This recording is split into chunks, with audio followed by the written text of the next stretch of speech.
World Television Day. What effect does it have on our lives and minds? By Professor Nigel MacLennan. Imagine a world where on the 8th of June 1972 the television and newspapers hadn't covered Kim Phuc running terrified and naked after the latest napalm attack. Would the horrors of the Vietnam War have been ended much later? Picture the people escaping the prison known as the USSR in 1991. Television coverage informed populations around the world, including governments and the military. The coverage of the Berlin Wall and its symbolism as an oppressive tool to keep its people in was seen worldwide. If more television coverage of the Baltic Way protests from 1986 had got out, and the world had realized what was going on, would the USSR have fallen sooner?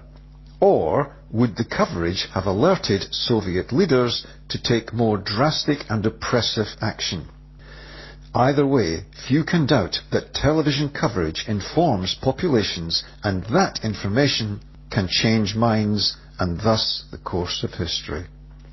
Oppressive and corrupt regimes across the globe seek to control what television footage is shown on the airwaves.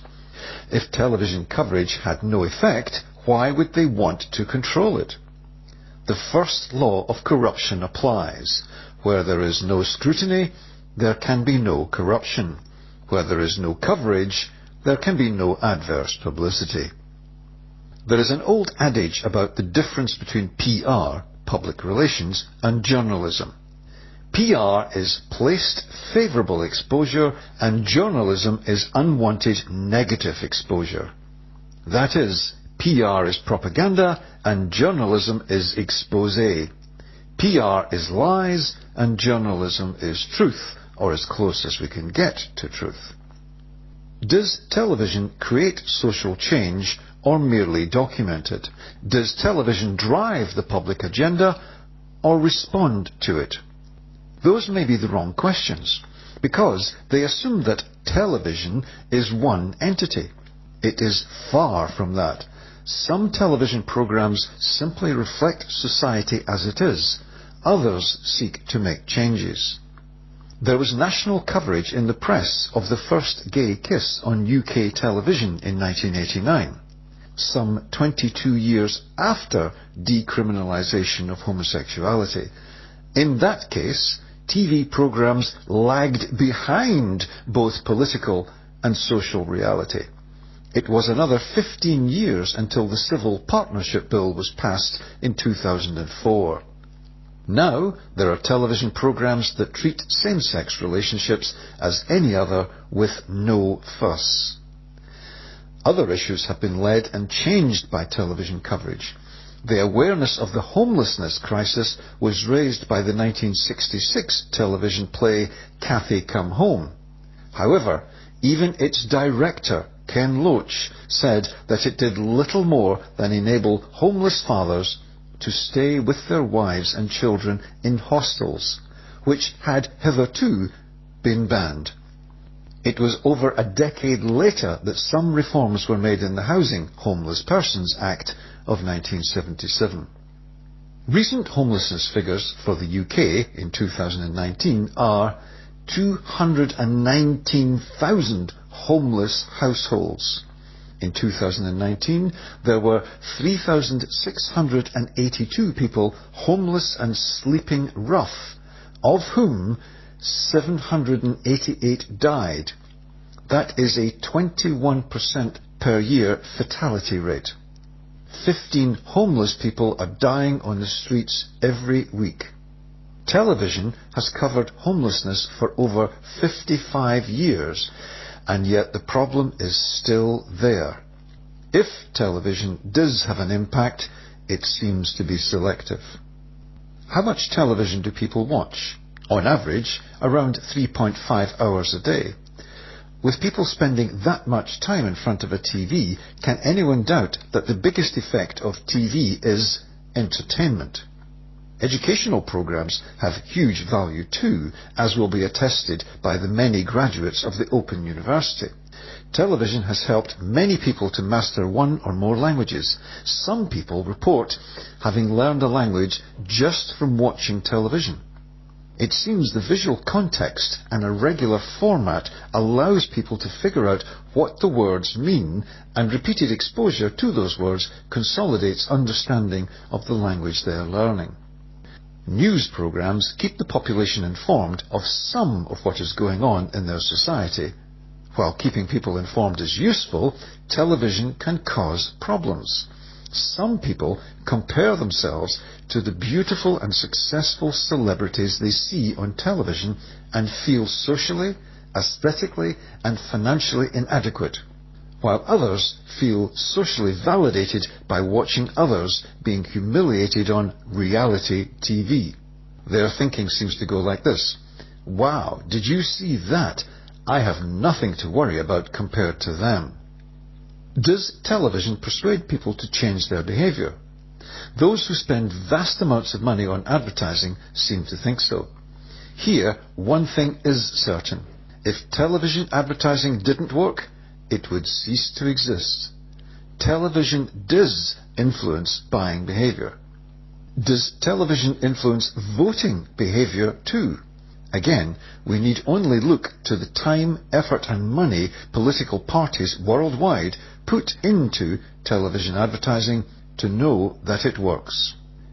Are people choosing what to watch on television based on how it makes them feel, on how they want to feel? If so, what they choose to watch seems to give them what they wanted. Television can provide companionship for the isolated or lonely, who can form affinity with characters from various programs, and doing so can reduce feelings of loneliness. In that regard, television has a positive effect. However, it could be that being able to depend on television to have social interest may demotivate some people from going out and forming real relationships. There is also the possibility that seeing incredibly beautiful people on television has made more of the population discontent with those people who could have been their partners.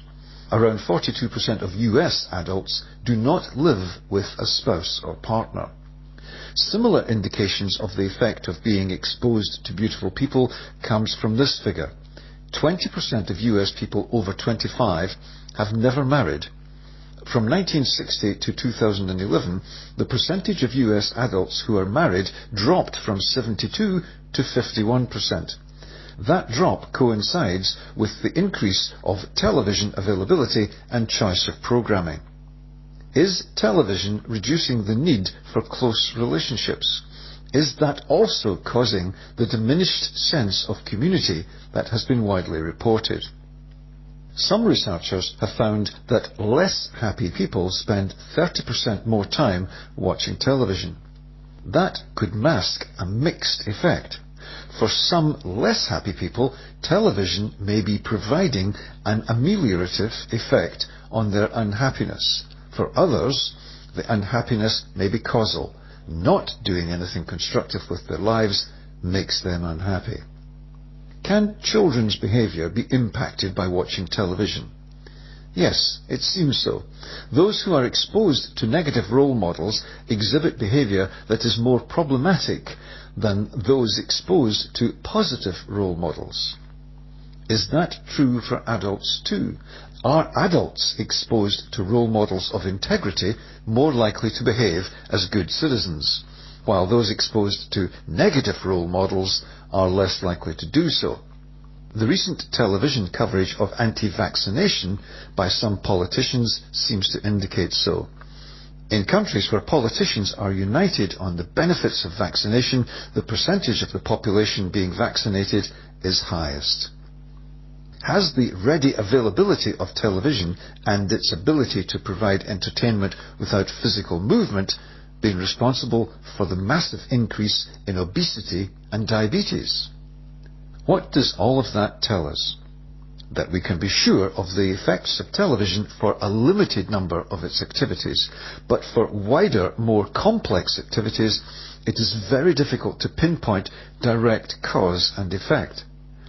The problem we have is in isolating variables sufficiently to know whether television is causal or consequential, a mediated variable or a mediating variable. The entanglement of the vast number of variables at play makes understanding the impact on society fraught with problems. Perhaps we need a television series to get to the bottom of that problem. As with many tools, the effect of television seems to be more determined by the user than by the tool.